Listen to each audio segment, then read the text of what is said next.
दोस्तों, जैसा कि मौसम अभी चल रहा है, सर्दी बहुत ज़्यादा है, कोहरा भी पड़ता है, जिसकी वजह से धूप नहीं हो रही है।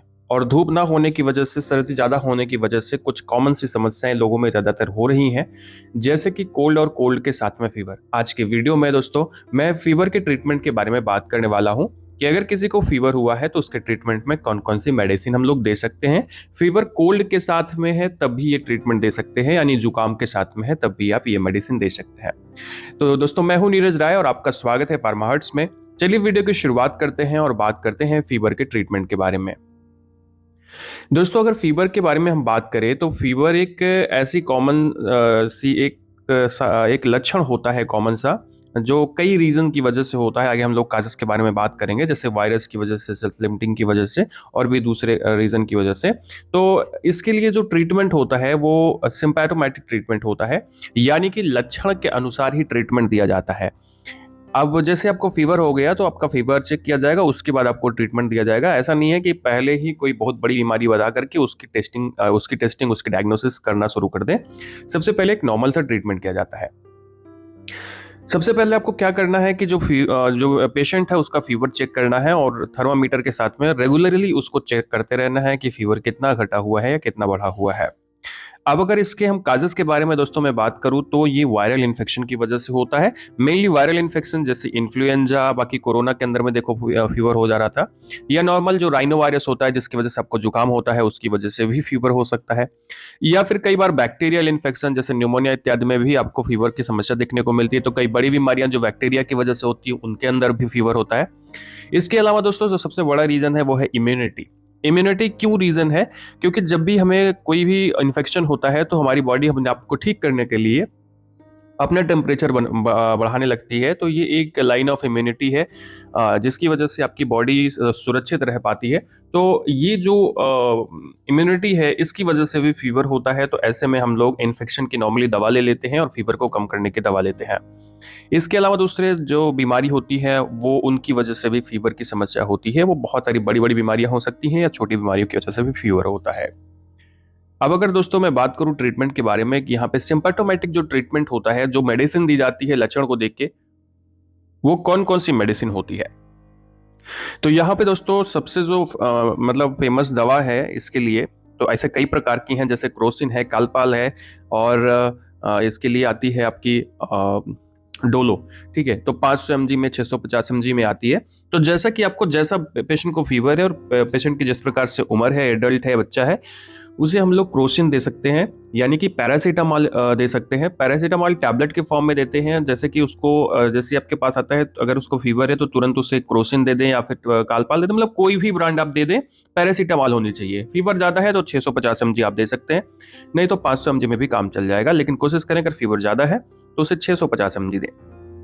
इसके बाद एसओएस ये मेडिसिन दी जाती है, और दिन भर में अगर हम 650 mg की दे रहे हैं तो 3 टैबलेट हम दे सकते हैं, यानी सुबह, दोपहर, शाम।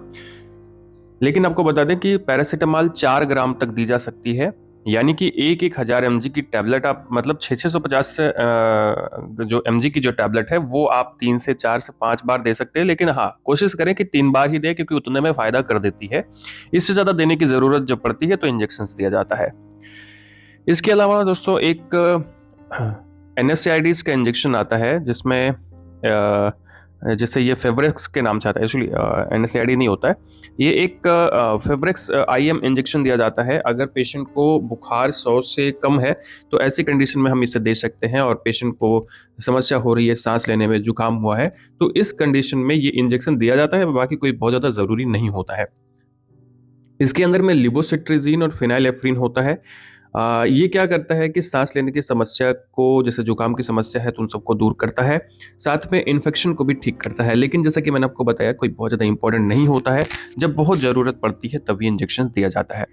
इसके अलावा हम NSAIDs प्लस पैरासीटामॉल मिला करके दे सकते हैं, जैसे आइबुप्रोफेन एंड पैरासीटामॉल का कॉम्बिनेशन आता है, डाइक्लोफेनाक पैरासीटामॉल का कॉम्बिनेशन आता है। कई बार बहुत ज़्यादा दर्द होता है जब शरीर में, बुखार के साथ में, तो ट्रामाडॉल के साथ में पैरासीटामॉल जो टैबलेट होती है वो दी जाती है।